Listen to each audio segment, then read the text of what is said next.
My name is Andrew Long. I am the founder of Arizona Game Fair. And one of the things we like to do is bring in interesting industry people to Arizona and have them interact and tell us things. Fortunately for us, I didn't realize this, but Andrew Bosley here works or lives in Arizona? Yeah, up in Prescott. Prescott? Mm-hmm. And how long have you lived in Arizona? Just about 5 years, a little over 5 years. 5 years. And so this is just going to kind of be a discussion about what I'm interested in knowing more about how we got into it, how you, a little bit behind the scenes of the board game industry, because I think that's I think, you can know a lot about art, but how does it relate to actually making a game and those kind of things? Sure. So maybe how did you get into board games? Or maybe you just start with art. What's your art background? So I've always wanted to do art. There was always something I wanted to do. So I went to school to do, I think I thought originally of a children's book illustrator. I wanted to be an animator at a certain point. Then I thought I would be a 3D modeler. So art was always where I wanted to go. But when I was in college, I learned about concept art for video games.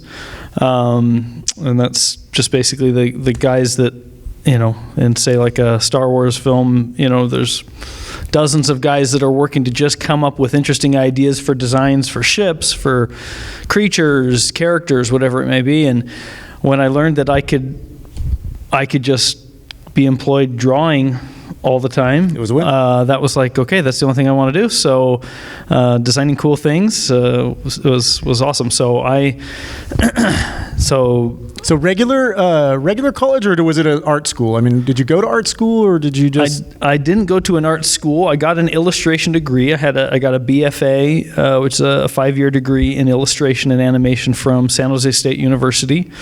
So it's a state school, but there's sometimes these diamonds in the rough type of schools that just have a really great program for something specific. And so it was kind of one of these schools that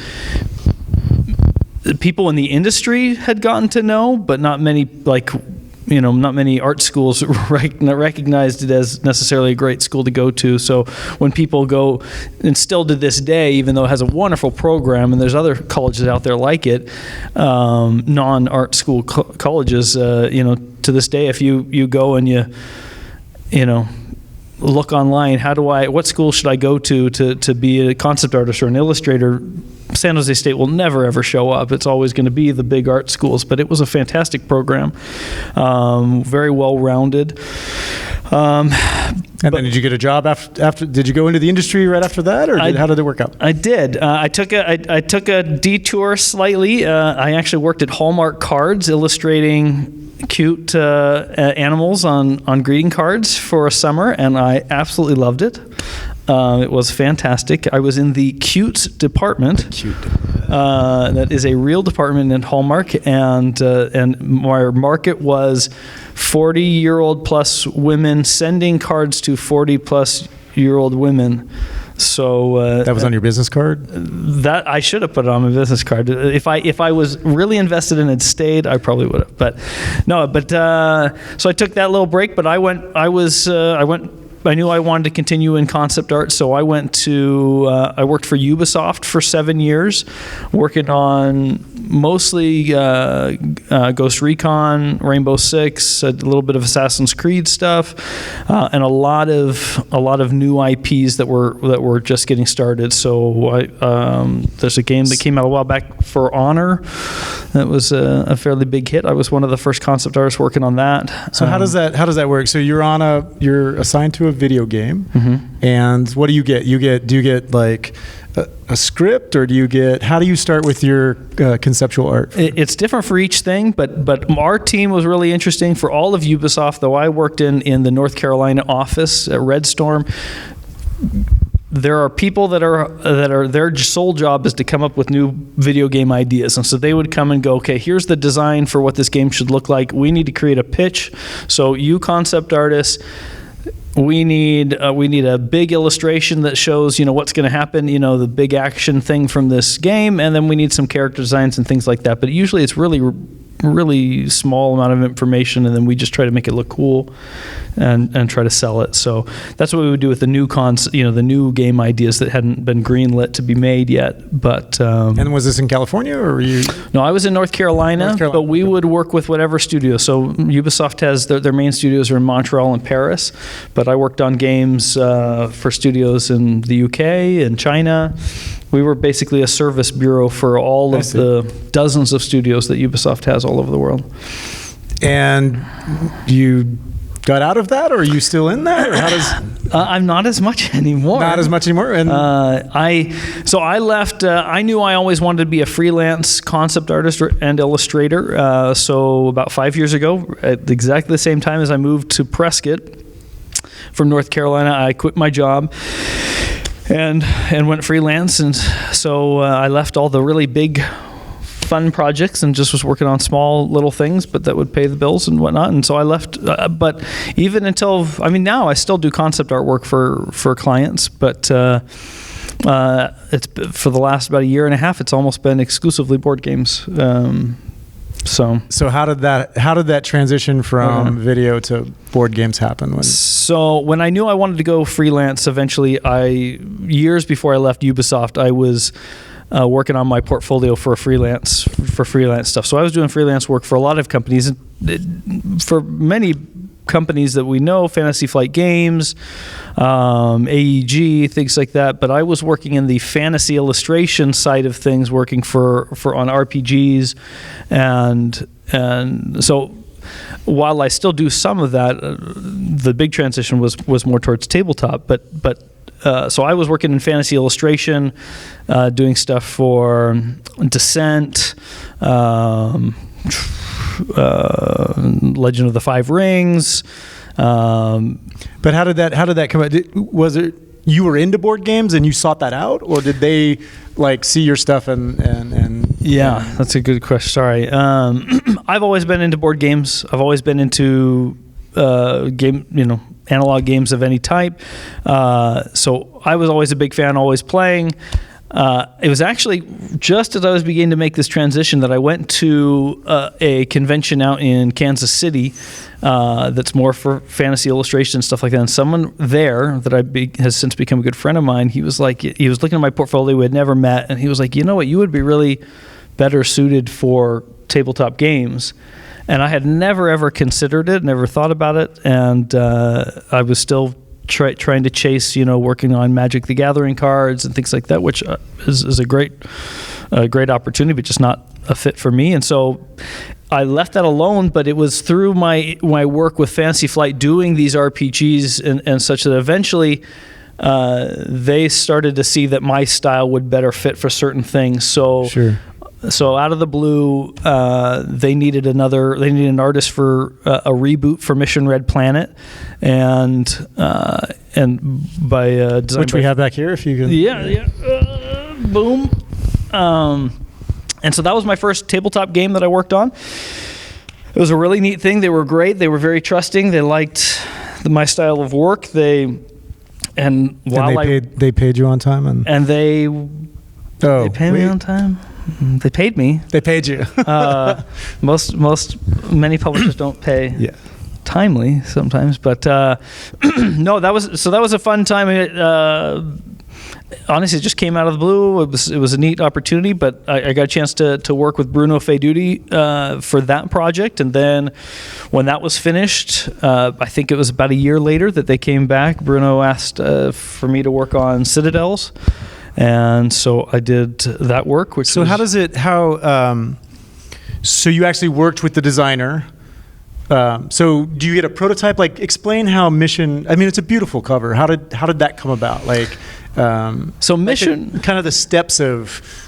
How did we get to this Sure. cover? So Mission Red Planet and Citadels are probably unique for the stuff I do now. At that time, they didn't sit me down with Bruno Faiduti and we hashed it out and talked about it. I was always working with an art director, and actually that still is the case most of the time. But so for those, I didn't play Mission Red Planet or I knew Citadels the original version, I didn't know Mission Red Planet at all. I didn't get to play the game before I did it. Okay. They just gave me the brief. I started working on it, and that was it. So it's just like a bit of text that says this is what we're looking for, and then you just go from that? Basically. That was the case for these, but now, for these guys, but for most games now, publishers will often send me a prototype. I had one of the 3 prototypes of Everdell that we had that was made, and they sent that home with me when I... Because they think it's important that you play the game, or is it just something they're doing, or do you... They thought it was important. I felt really bad because I didn't play it after I got it, so they made a really nice prototype, but I didn't get a chance to play it. But I thought it was really cool to walk home with my white box just written Everdell on it. But no, I have found since then that it really makes a huge difference for me. In the case of Everdell, I didn't use it. I didn't take advantage of it. But the River, some of these other ones, a lot of times my clients will have me. We'll sit down in Tabletopia or Tabletop Simulator, and now we'll play the game. And I mean, it certainly was actually important for Everdell. I did play it before, but I played it with them. I didn't take it home. I did take it home, but I didn't play it at home. I played with the designers or the guys at Starling Games, and so I knew the game. I knew what was the mechanics of everything, and that was definitely important. When I contrast that with projects that I work on, and the clients don't tell me anything about the game, it's always much harder. Sure. Not that it makes a huge difference, but I'm a designer myself, and so knowing that things are going to be placed next to certain things, or they're going to be moved around, I find it very helpful, and I think I can add something to the process for them. Because I have that understanding. Because you're working together on because not on the game design itself, but because I know what they're trying to accomplish. I can be proactive with the art that I create that can actually help that. So for people who don't know, you basically are just the illustrator, right? You give them, like for Mission Red Planet, you didn't design the logo and you just basically, and what material do you work in for that? I'm all digital. So for none of these I designed, other than the last 2 here, which are my games that I designed. Which are? Lightning and Bolt, which is in a funny state at the moment. That launched last year in a light version, but we're getting ready for a larger version of that. Planecrafters was launched last June and is now finally being fulfilled to everybody. But so I will do graphic design for some projects, but usually for my client stuff, it is strictly. They're just hiring you for this. Yeah. But all digital. You haven't always been all digital. Is that a new, or have you? I have since in video games you have to be digital. And so when I left school, when I graduated in 2006. From college, I was already transitioning to digital work most of the time, but I was trained traditionally to be an illustrator for other industries. So I was working in acrylics and oils and other things, and I was a mural painter to get myself through college and my family through college. So I worked traditionally all the time in the past, but now it's 100%. But the video games really require digital just for the speed of getting things done. I mean, there's still some people out there. There's some concept artists that are out there that still can work traditional. They're probably the people that are just the celebrities of the industry, and they don't mind if it takes a little bit longer because they're going to give them something that's just amazing on the spot. But really, it's a huge exception, because the job of a concept artist is to come up with ideas fast that 99% of them are going to be thrown away. Sure. And so there's only one idea that's going to work, and so why spend a lot of time on the stuff that's so for the geeks out there, what type of digital setup can you describe? Sure. Kind of briefly what equipment you use and how it works. Sure. So nothing terribly exciting. I'm currently a Mac person. I've got my Mac Pro desktop. I've got a couple monitors, and I'm always on a Wacom tablet, an Intuos. I haven't upgraded to a Cintiq, though everybody else in the world has. And Is it because you're just not cheap? Sure? Oh, okay, there's a couple of reasons there. I have I have a family. I've got 5 kids, and they eat all my money. And Sure. So how big is that tablet that you? the one I work on is probably about half the size of this table, maybe a little bit smaller than Okay. that. I don't use like a really, really huge one, but when I went freelance, full-time freelance, that's when I got that. But before then, I was using the complete intro level, I was using a tiny Wacom tablet that Sure, that you could just buy it. for your teenage child that's never drawn before. And Right. That was what I was working on. So hoping to upgrade. So a cover like Red Planet comes in a little. If you're working with art director, it comes in a little description of what they want. Yeah. And then, do you go straight to color, or do you do a sketch, or what's the process from? So I always work. I'm sure different people do things differently, but it's very consistent for all of my projects. I'll usually do a few sketches for them and get that approved. I then take that to a color rough, and So but the sketches are just like black and white, just to get Yeah. so they can see the layout. Is that? yeah, with the risk of being too informal, I could show something that Yeah, I mean, at if some you, point I don't can know if you want me to. We got this. Anyway, would you guys? You want to see it? Okay. So I also do a lot of work on my iPad Pro. That probably is the That is the biggest that is iPad I've ever seen. sophisticated, I guess. But I'm trying to see if I can find something that you guys can see since this is televised. Well, sure. So I just finished work on a game called Hunt the Ravager with Colossal Games. Let me see if I can show this in its earlier phases. I don't know if I will be able to. So I'm lying and saying I could show the process. I'm trying to think if there's an example of. But it's still all digital. You don't all digital. do any sketching. I don't then- do any sketching traditionally. What I'll do is I apologize. I'll be able to. I don't want to slow everything down, but I'll be happy to show stuff to anybody after we're done. Yeah. And then I can show you even secret stuff that We like secret stuff. that I can't officially share with you. We can't talk about it. It didn't happen. It didn't happen. Okay. Now, do you use those, so you give a rough to a publisher and you say, this is what I'm thinking, and then they say, all right, we like it for the whatever you're doing, and Yeah. then do you go straight to as detailed as you can, or is there another rough version that you send them? Yeah, so you were just talking about the sketch version first, right? There, you're just Sure. So yeah, I'll take those sketches.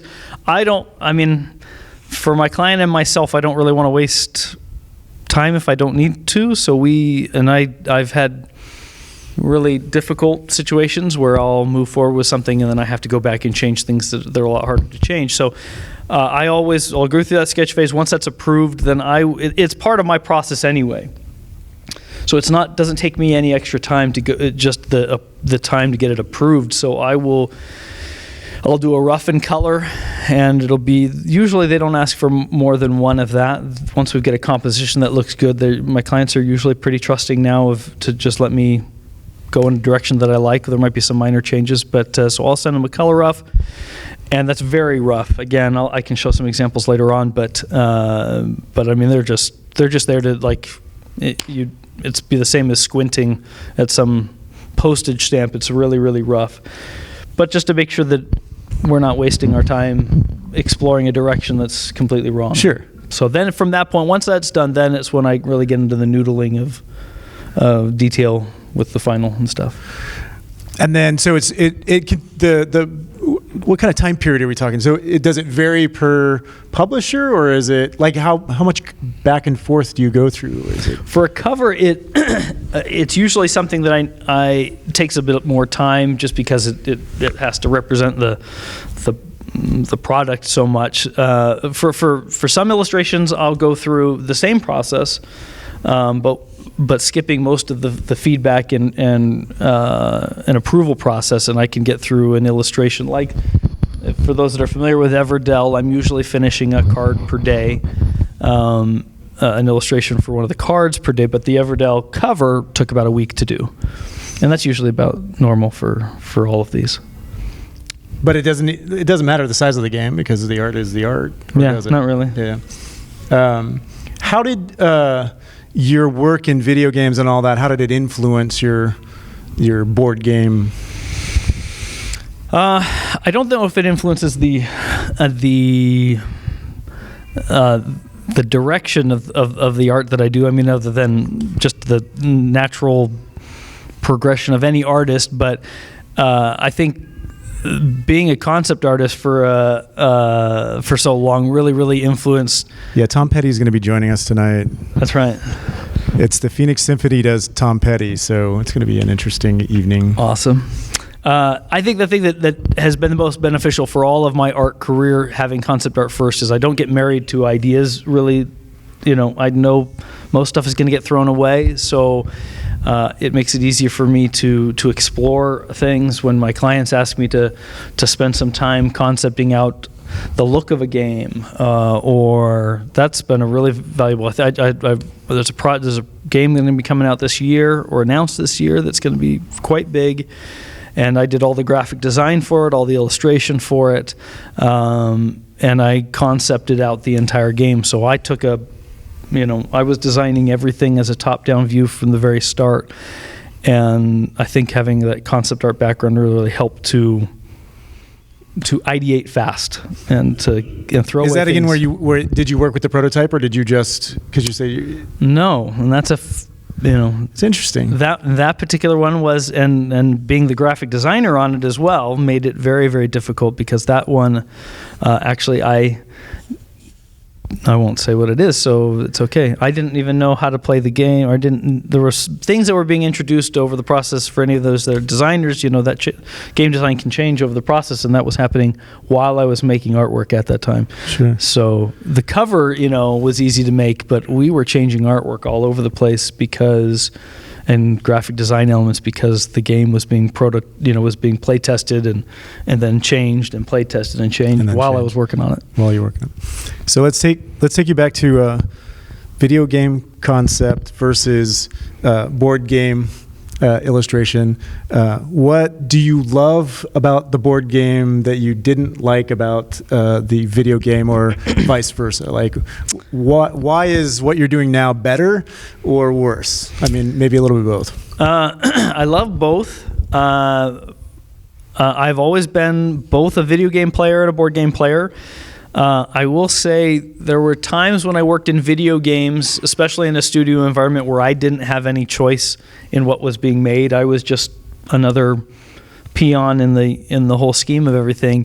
And there were projects that I would have to work on that I was like, I don't like this for a variety of reasons. So it's like you're just punching the clock. I was punching. Oh, yes. There were lots of years where I felt like all I was doing is punching a clock. And that was part of why I wanted to freelance. I wanted the control to do things. I wanted to work on my own projects and work on a bigger picture than just my little detail thing. So as a concept artist, and as particularly myself as a concept artist, there are celebrities in the industry in concept art that probably just get to do whatever they want to.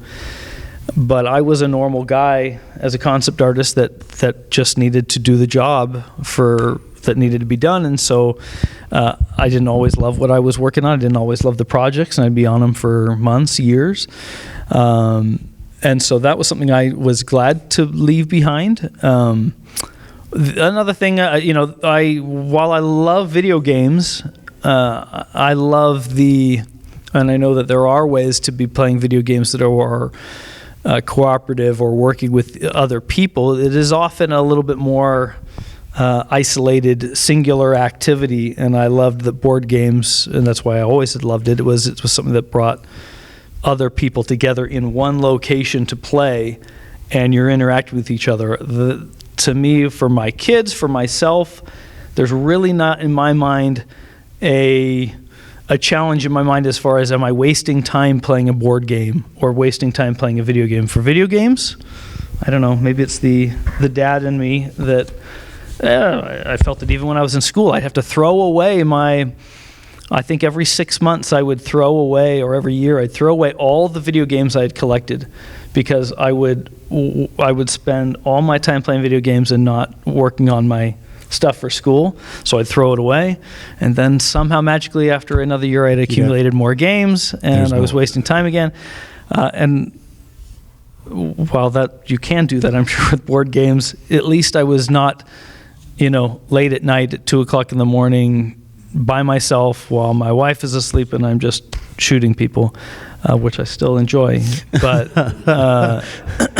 but as in board games, it's like, to me, that's just always a fun, rewarding time to go, and I got my kids and we all love to play, and so how cool is it to be designing the things that all of my family like to do? I'd be working on stuff in video games that I wouldn't want my kids to see. Sure. I wouldn't want them to play. So you said you did some were you trying to do Magic cards, or you mentioned a little bit about? Sure. It's kind of like a rat race in the fantasy illustration world. I thought that the only way, what meant to have made it as an illustrator, was to work for Magic the Gathering, and I haven't worked for Magic the Gathering Because and I don't know a lot about. I would imagine they pay very well if you get a Magic card. But that makes it the competition. Is that sure? Really hard. The competition really hard. The artists that are working for Magic, 99% of them are just absolutely phenomenal illustrators.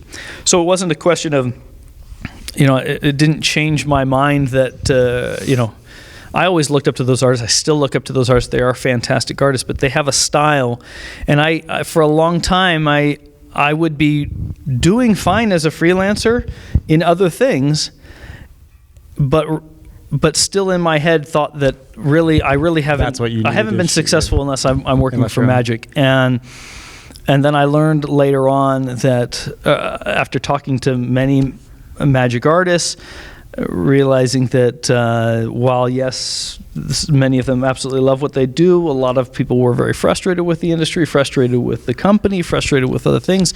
I learned that there were opportunities outside of that were more rewarding, paid better or Sure. close to it, and in fact it was a nice thing for myself, because I felt at that point there came a point where I was realizing I was probably earning more working for all these other different clients than I would if I were working for Magic the Gathering, but there was a pride thing for me that just wanted Sure. to work for them, and that was what it meant. Is it still there? You still want the Magic card? Maybe a little.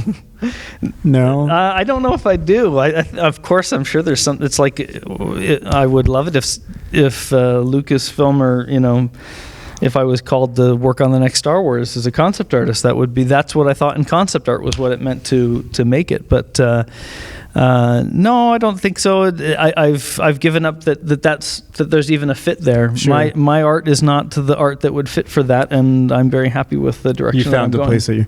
So, what frustrates you about the board game industry, publishers, maybe, in more specific? Gosh, There's got to be something. there must be. No. No, it's nothing in the process or in the. honestly, everybody. I mean, no. I mean, everybody in the industry is really quite cool most of the time. I don't have problems with clients, hardly ever. I find myself in a fortunate position where my clients are more and more letting me make more choices and things. They're not dictating to me every brushstroke that I make. But again, that happened in video games more often than it happened in board games. I would say it was a hard transition, and this is a challenge, I think, for it's a challenge for publishers and for artists. Is probably the hardest. It's hard to make a living being an illustrator in board games. The budgets that board game the margins companies have to work with compared to what video games have to work with is completely different. And the more you spend on art, the less you're gonna, you have to recoup that on. Yeah. And so video games, they'll have I can.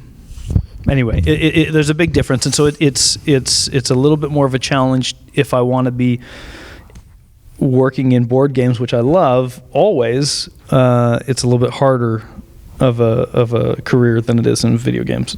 And have you ever had to fire a client? Like you just couldn't work with them, or is that? No, I think I've wanted to. Okay. Not many times. No, Just because of the creative process, like the is it the art director wants something and or it's not seeing eye to eye on something, or what is causing that? That hasn't happened in a very long time, and most of my clients are not. I don't have any troubles with that. I have had clients in the past where they are like, there's a game I can say this game, it's out and it's done. There was a game that was kickstarted recently called Guildmaster, and it was an interesting time. They hired me to come on, but there was an artist that had been hired originally that had come up with like 6 characters out of 70 something characters that needed to be done, and they loved this artist style, but he couldn't work on them anymore, so they needed another artist. And it was one of those, it was kind of reminding me of times past where it's like, I'm an artist, so I could, they hired me to just work in whatever style they need me to work in, and that's it. Not because I have a style that they like, but because they just need to fill a spot. And so in the case of this game, I had to design, 40, 50 characters that were all in a style that mimicked this other person's work. And so in the end, while I loved the company I worked for, I think the game is a great game, and the end product I think is good. It's one that's like I kind of didn't really feel. It wasn't you because it wasn't me. And if he sees this, he knows this. My clients know this. I told them that this is just not the direction that my work is going. So I didn't promote it very much. I didn't share it very much because it wasn't something I wanted future clients or fans of my work to go, you do this and that looks really strange and not like anything you've done before. Sure.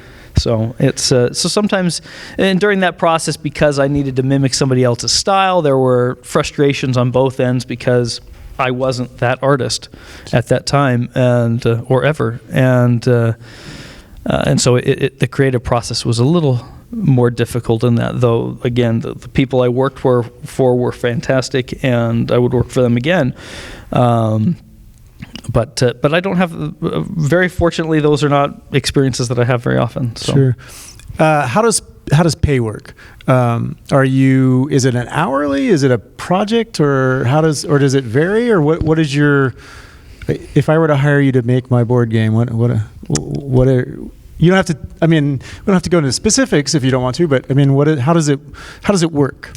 For me, it's always per piece, per project. So what I'll do is I need to see what is going on. I have a rate that I will give people. When if I get an email from a random person saying, "Hey, I want you to do this artwork for this board game," I'll usually send my standard thing that goes, "Okay, for boards it's this, for covers it's this, for card art it's this," and that's really how I price it when I get to the final stuff, and when I give people real quotes. When I know a publisher is serious and they really want to hire me, then we go through all those things. Sometimes I'll need to go, while I might give them over in that first email one number or a range of numbers for, say, card art, we'll then talk and discuss later on, okay, this is exactly what the cards need to look like. Okay, well, it's not going to take as much time as this project did, so I don't need to charge as much as this. But it's definitely not hourly for me. I don't like the idea that anybody is ever, I think I'm very fast, but if somebody thought I should be faster. Sure, yeah, there's the balance of. Then that's because it's in their best interest for me to be really, really fast, and then in my best interest, I guess, to take a long time, but I don't want to do that. Right. And I don't like the idea that my clients might be concerned about that at all. So I never work hourly for stuff like that. And for the concept art that you did for video games, it was actually you worked for an agency, and you did. I did, and when I did do freelance for concept art, that was hourly often. Sure. Because also with concept art is very different than just illustration, where I need a cover, I need this artwork, and it needs to be done by this time. Okay, no problem. In concept art, depending on the client, one can spend months trying to come up with a design or an idea, noodling over things. Any of the any of the big characters or environments in any big game or movie that we know, those characters took a long time and a lot of people to develop. And so if I just said it's X number of dollars to design this character, inevitably it would not work out well, because it's just a concept art is a lengthy. It's all about exploration, coming up with ideas, throwing away the bad ones, keeping the good ones, and that's not something that works well with a. It often does come down to a timeline and a deadline, but if someone who really wants to find the best idea, it takes some time. So as a freelancer, obviously you have to find new clients. What percentage of your time is spent actually finding clients and getting clients, or are they starting to now come to you and you don't? I'm always curious as to what percentage you have to spend getting the work. Not as much time as in the past. Because of your success. I mean, at the beginning, was it hard to get clients or not? Well, that's the thing. It was hard to keep track of, because I was I was working in concept art and board games at the same time. So the transition to board games, it's hard to keep track of kind of what the time I spent doing that. But I've been very fortunate that over the years, even though I was not a celebrity in concept art in video games at all, people did get to know who I was and knew my art and some of the things that I had contributed to games over those years in that industry. So transition to freelance was fairly seamless, and then coming to board games has been fairly seamless. But that being said, there's still a lot of work. Like I wasn't there last year, but I plan to be at Gen. I go to all the major. Well, I go to. So you're actively pursuing. I mean, is it you wait for the clients to come to you, or you're going to Gen Con and you're meeting with as many publishers as you can to show them your port? I mean, do you take a book and show them your portfolio? Yeah. So like, for example, I mean, I probably do this always, but I was at PAX Unplugged in November this last year, and I think I visited every single booth that was there and gave them my card. Okay. But that provides more opportunities than me, say, cold calling people or sending random emails to people and going, hey, look at my portfolio. That being said, in between those conventions, it's been very nice that a lot of people have approached me. So certainly with the success of Everdell, that was probably the they were key like, thing. Who's that? Yeah, that's opened a lot of doors, which has been wonderful, and I've been very busy ever since. But it's a balance between people have gotten to know who I am, so they'll reach out to me, and then I don't rely on that alone. I make sure I go out and pimp myself out to everybody as well. So. What's next? There's stuff you can't talk about, obviously, because you get to know some of these games before we ever get to. Is there anything you can talk about that you're working on, or? Well, I mean, stuff that has been announced that isn't out yet. There's Colossal Games has as I was mentioning, Hunt the Ravager, which is coming out. The designer is here at the con. And it looks to be a great game. Love Letter, a new reboot of Love Letter is coming out. The Asmodee's Love Letter. I did the work for that.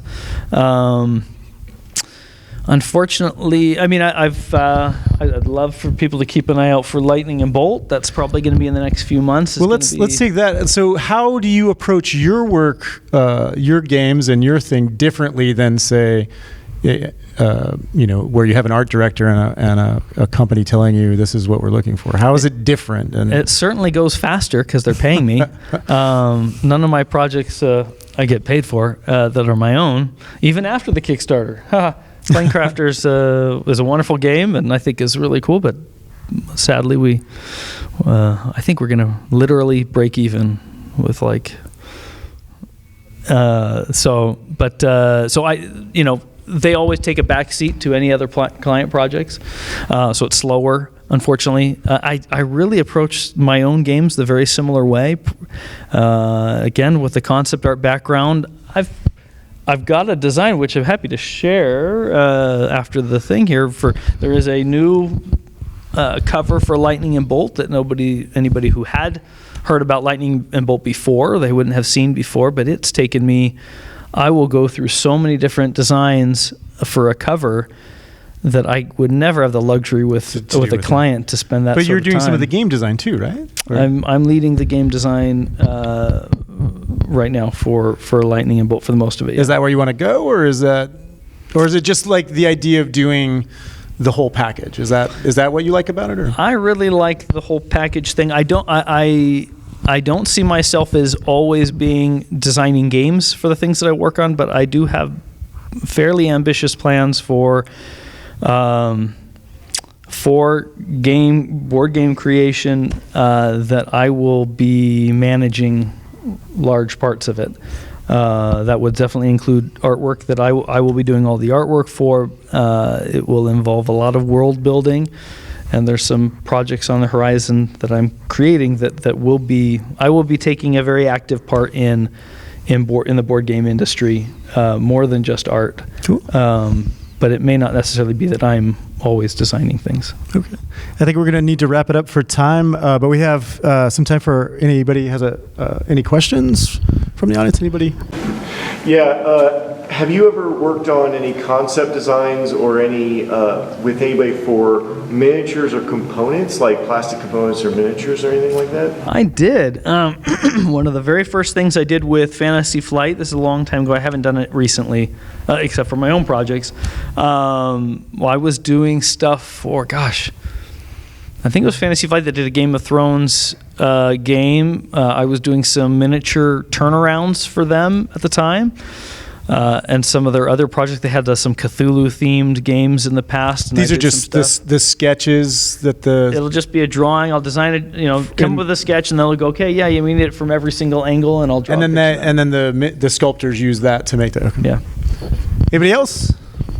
Do you think it's better to have a distinct style or to be adaptable? I think in the past it's helped me to be adaptable to other projects. It wasn't always fun doing that because, again, that's when I get clients that will ask me can you paint like this person? And I think when you're early on in your career, it's very hard to actually have an established style and just say, this is the way I work and that's it. So professionally, it's wise. I found it at least beneficial to me to be adaptable to other things. And then inevitably your style kind of emerges from that. Someone told me once, another artist, your style is the product of you working on a whole bunch of projects on a deadline, and your style just emerges because you don't have time to noodle over what is my style. It's what you make it because you've got 2 hours to finish an assignment. So I think that, but now I benefit from having a style that's fairly established generally, though I like lots of things. So, some stuff is really cute, but say Hunt the Ravager, for example, is not. You did work in the cute department. I did work in the cutes department, so it's always going to be in me. We had one more. Do you do work at all outside of gaming media, or is it always board games, video games, card games? I do. I do a lot of work in publishing. I do book covers and book illustration for some smaller companies. I do magazine illustration for different publications and things like that. Nothing major that people would know about, but clients that I've had for a long time. Some in marketing and other things. It's funny, for a long time I had a client that would come to me. They did special features for films. So my artwork has been the concept stuff. Sometimes the actual artwork that you might find in the Blu-ray release of some. I've actually done a whole bunch of animated things for horror movies. The Conjuring. That's not cute. That's not cute at all. And lots of blood and nasty things. But for whatever reason, this client really loved my nitty-gritty stuff, and so I was doing that. So and that's the other thing that I think has made my career sustainable is I didn't say, no, I have to work in this industry, and that's it. I had a family to take care of, and so I just took whatever job would come, whatever it was. And now I think I'm benefiting from I can now I did want to focus. sneak in one more. I was Yeah. thinking about, do you ever pull out the games that you've done the artwork for and play with your family? I mean, is Yeah, that, you know, or like when the actual product comes, do you guys get excited and open We it up? do. It's funny because it's like I'm really cheap, as we've already mentioned. So when I love it when I get free games, and so my clients, I If they always ever send them, I hear a lot of designers are always waiting for their copies. But they might be. yeah. For me, it's You get 'em. usually in my contract that I'll always get, 1 to 6 copies of a game. And when they come, I'm really excited about it. But it's funny. So River, when I forgot that, we were really excited about the River when it came out. My family likes lighter games. I like all different kinds of games. When that came out, we rushed that out and played that real quick. Everdell is funny. I've been telling other people, like, I didn't play, though I played the prototype, I didn't play that for fun until about a month ago. And realized this is a really fun game. This is a fantastic game, and my kids love it, so we play it. But yeah, we love Mission Red Planet. We love the River. We haven't played Citadels that much. My kids do. River, Everdell, all of these games Cool. we actually really like. anything else? Real quick, and I know it's probably a difficult question to ask, but is there any game that you ever, or any kind of project that you feel like you worked on that because of your work, your art, that it actually did better than it would have when somebody else? I know that's a hard question to be humble about, but All of them would have been better if they had hired me. Seriously. I mean, I think it would be compared to another artist. I can't say. I think it would be. I'd like to think that Everdell had, of all the games, that art made a significant difference on the reception of the game.